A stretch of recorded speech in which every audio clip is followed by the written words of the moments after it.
Caesar de Bello Gallico, Book 527. We're about to embark on a series of lies and deceit. And like all lies and deceit, very complicated grammar. So let's start with the easy stuff. Gaius Arpinus, a Roman knight, acquaintance of Titus Titurius, is sent to those for the sake of conferring at gerundive, and Quintus Junius, a certain man, oppositional out of Spain, who already before had been accustomed to come and go often to Ambiorix by the mission of Caesar. So these two guys are sent. Among them, Ambiorix spoke in this fashion, indirect statement clause throughout, that he himself ought to confess, indirect statement clause again, very much to him. Well, that he himself, we'll try it this way, that he himself confesses to owe, indirect statement clause, that he owes very much to him, Caesar, on account of the kindnesses of Caesar toward him, because by his assistance he had been liberated from the tribute which he had been accustomed to pay to his neighbors, the Aduatuci. So Caesar had removed that, so he owed him something. And because both his son and the son of his brother, his nephew, whom the Atuatuci had kept in servitude and chains amongst them, having been sent in the number of hostages. Remember, all treaties are greeted with hostages. And that they had been sent back by Caesar. So he owed this. Now, this is what he says. And he had not done this, which he had done, namely about the besieging of the camp, either by ablative cause, by his own judgment, or by his own will, but by the compulsion, ablative supine, of the state, and that his own authorities were of this sort,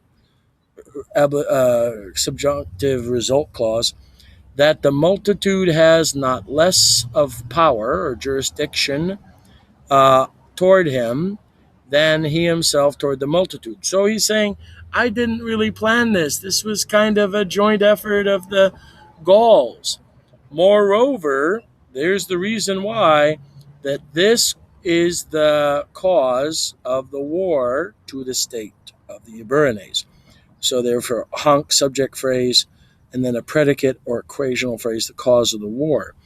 Namely, because he was able not to resist the sudden, takes the dative, conspiracy of the Gauls. So he said, hey, guys, I love you, but I just can't. This came on all of a sudden. And that he was able to prove that matter easily from his own humility. The Eburones were a small nation, because he is not so unacquainted. This is why it's subjunctive. It's subordinate to an indirect statement clause.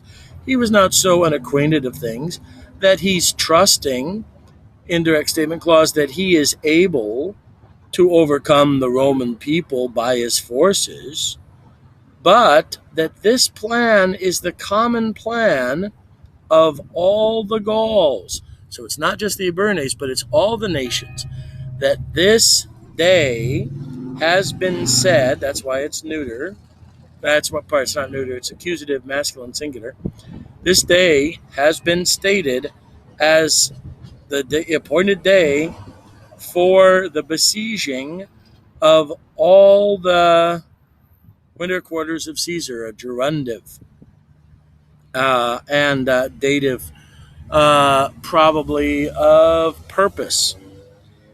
So that indirect, now we have a complement clause or a relative purpose clause, so that any, well, why isn't it aliquis or aliqua legio?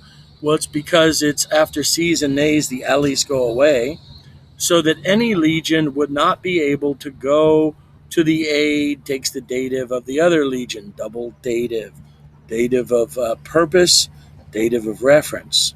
indirect statement clause continues that the Gauls were not so easy to deny the Gauls. So it is, of course, could be help, but it's denying takes the dative, especially when the plan was seeming to be the start about the common liberty of to be recovered. Now, what does that mean? That's a gerundive clause of purpose for the recovering of common liberty. Just a gerundive. To whom, since he would satisfied on account of poverty, piety, or duty, that he himself now has a regard of mortal duty. So, because of all these benefits, I need to satisfy on account of duty. Roman concept of you give me something, I give you something. This is his duty to advise Caesar on account of his own kindnesses, to beseech Titurius on account of his hospitality. I'm going to give you this because of all the kindnesses and because, oh, Titurius, you've been a great guest. That he would consult, compliment clause, for his own safety and that of the soldiers. So, this is what I'm telling you be careful. For a great band of Germans, having been hired, are have crossed the Rhine. That's why it's perfective. So he says it's perfective infinitive in an indirect statement clause. That this band is going to be here, is going to be at hand in just 2 days, ablative time when. And that this is the design of them, of they themselves, whether or not they would conduct the soldiers, having been led out of winter quarters. You can go either to Caesar, to Cicero, or to Labienus before his neighbors would see it. The other camp of which is distant around 50,000 of bases, or 50 miles.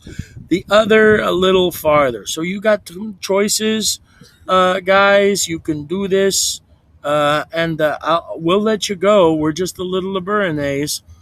Before the other Gauls see this, that we're ratting them out. He himself promises that thing, and he confirms it by oath taking, indirect statement clause, that he himself was going to give them a safe journey through their territories, which, when he's doing it, and that he's going to consult, takes the dative of interest for the nation of the Abernes, because it might be relieved from winter quarters, and to return the favor to Caesar on account of his merits or his favors to him. So what this is I want you to, everybody's about to kill you. The Abernes have tried to kill you, but we're a teeny tiny tribe. We know that we can't do this. So the story he gives is all of Gaul is in uprising, all the winter quarters are besieged. But if you do this, good old Titurius, and take your forces out, we're going to give you safe passage to wherever you want to go. And I'm doing this because Caesar has been such a great guy for me. And yeah, Titurius, you've been a wonderful host/guest. We love giving you our food when the time of drought is. So if you just realize that the Germans, that's why the geography is important, they're right across the Rhine, the Germans are coming. That's what he says. It's all a lie. Every bit of it's a lie to get that legion out of that winter quarters. So he's saying, he's promising this. He uses the nice words that the Romans love: piety, pietas, the duty or obligation of one to another. So what's going to happen? Is Titurius going to leave his winter quarters? What about Cotta? What's he going to think? Is this rebellion that they say is happening, is it larger? Is there maybe some truth? We will find all this and more the next time we tune in, true believers. And until that time, Excelsior.